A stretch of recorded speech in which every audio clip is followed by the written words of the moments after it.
Welcome back to Church and State with Dave Pellowe. We're talking with Kelly McDonald, political correspondent from the United States. Now, Kelly, something that I really want young conservatives to understand is the intellectual reefs and perils that await them as they sail through university. Yes, I feel so bad for conservative-minded people who want to go to college because their whole goal is to brainwash you into thinking that you're backwards, you're somehow Stone Age, or that you must divest yourself of any conservative understanding to be an enlightened human being. These are some of the statements I've actually heard over the years. And one of the goals that they have in mind is to really almost deconstruct what you think about everything and reconstruct it according to the pattern that they choose. And so you'll hear statements like this from some college professors. In order to be independent, you must believe everything opposite what your parents taught you to believe. And for the money that's being paid out to these universities, doesn't sound like a place you want to send your child, but university is a great place to learn. It's a great place to grow intellectually and really prepare you for society.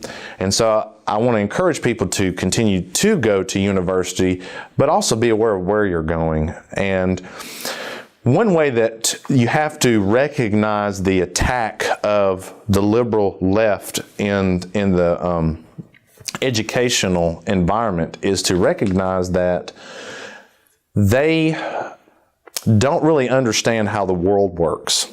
They don't understand that, you have to get up and go to work. You have to work. You have to earn your way. You have to get a job, make money. They live in this fantasy world, and they tell you that capitalism is evil, and all evils in the world come from capitalism. Yet if we look at any country that's ever adopted Marxism, or communism, socialism, though they're technically three different things, they're all interrelated. Any country that's tried to adopt this form of economic, social orientation has been met with utter destruction and chaos until it adopts some form of capitalist. That's right. Capitalist economic programs. You look at China, you look at Russia, the only way that they survive now is because they're quasi-capitalist. You look at the communist revolution in China, how many tens of millions of people died, and how many tens of millions died in Russia. Yeah. And that is the fruit of Marxism. And all the other European states where it was just a horrible place to live. People were fleeing economically and politically. Absolutely. So I encourage young people, when you first go to college, understand that you don't need to idealize your teachers. Do not think of your teacher as the ideal example of how you want to live your life. Think of them as an educational instructor, but human, they're going to say things that are true. They're going to say some things that aren't true. But the onus is on you as the individual to do your own research. In my 6 years of collegiate studies, I think I learned about capitalism in perhaps one, maybe two classes, but Marxism, communism, socialism was rammed down our throats continually. You can tell that there's an agenda.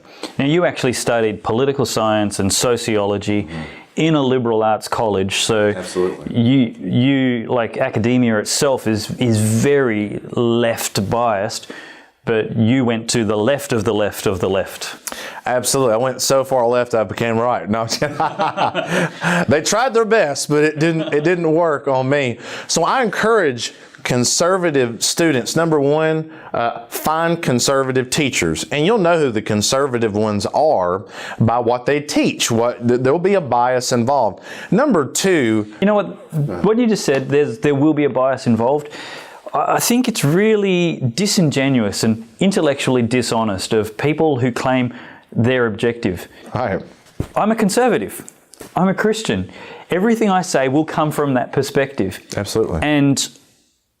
And if you can't even acknowledge your bias, and everybody has a bias, this is the fundamental honesty we have to have in every conversation.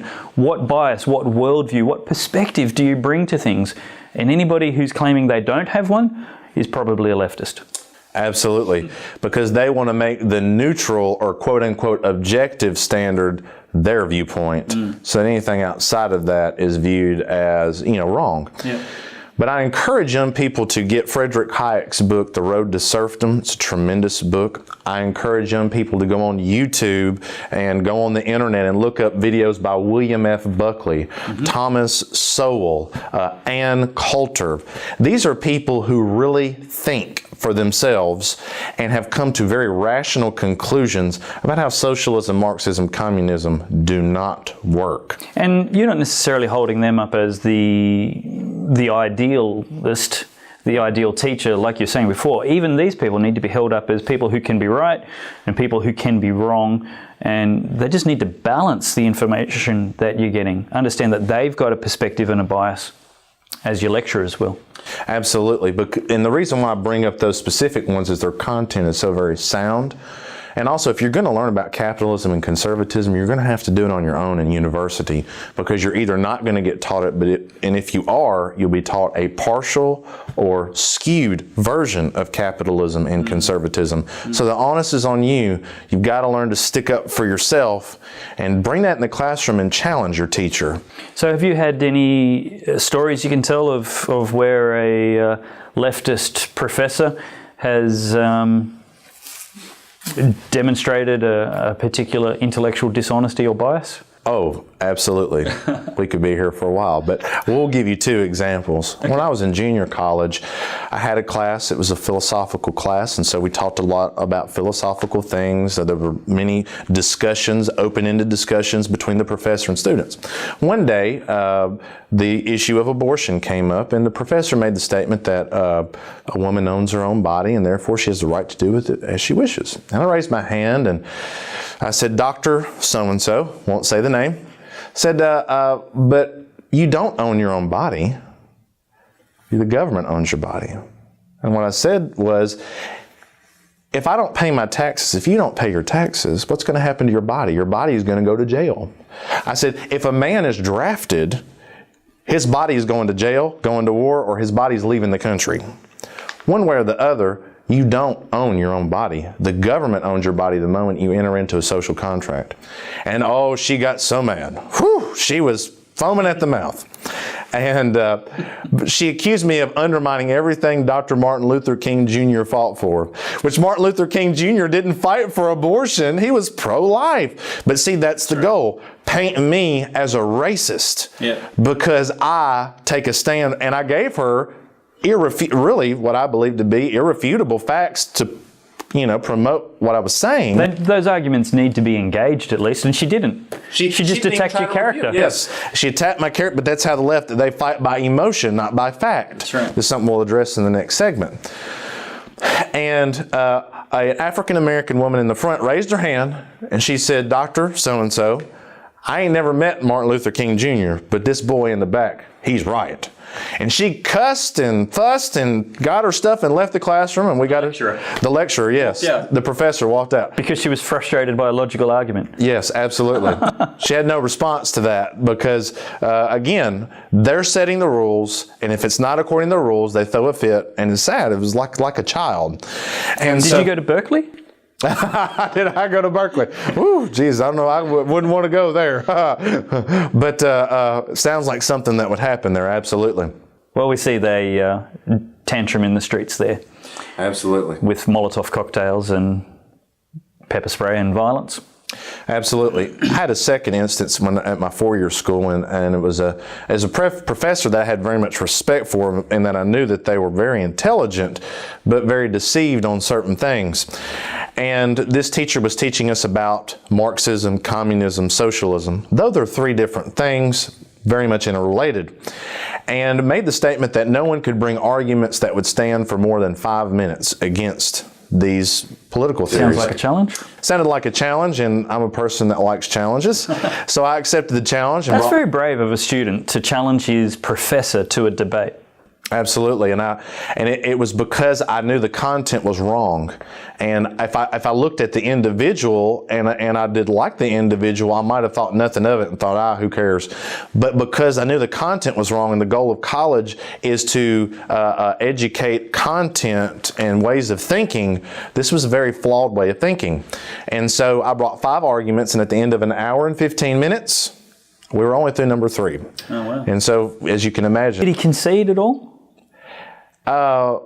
No, not exactly. It was more by the time we got to number 3, we never got to 4 or 5, and so as you can imagine, we didn't continue that further. But he kept trying to say that some of my examples didn't apply, though they most certainly did, and so it's kind of like with the first example, we ducked and weaved instead of engaged. Yes, let's leave the situation. Let's deny that it exists rather than saying, well, maybe this is a valid point. Let's test it.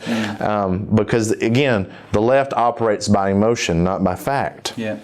And so I encourage conservative people, conservative young, and some people go to college at an older age and they're conservative. I encourage you, these names that I've mentioned, their content is spectacular, and that's why I mentioned them. Yeah. And it will really help you learn to think a different way than the way that's being presented and really rammed down your throat. Because when you get to college, they try to tell you that, well, all the gatekeepers in society are these greedy capitalists. That's in a nutshell what they tell you. The media, but the media is controlled mostly by the left. Many businesses are controlled by the left.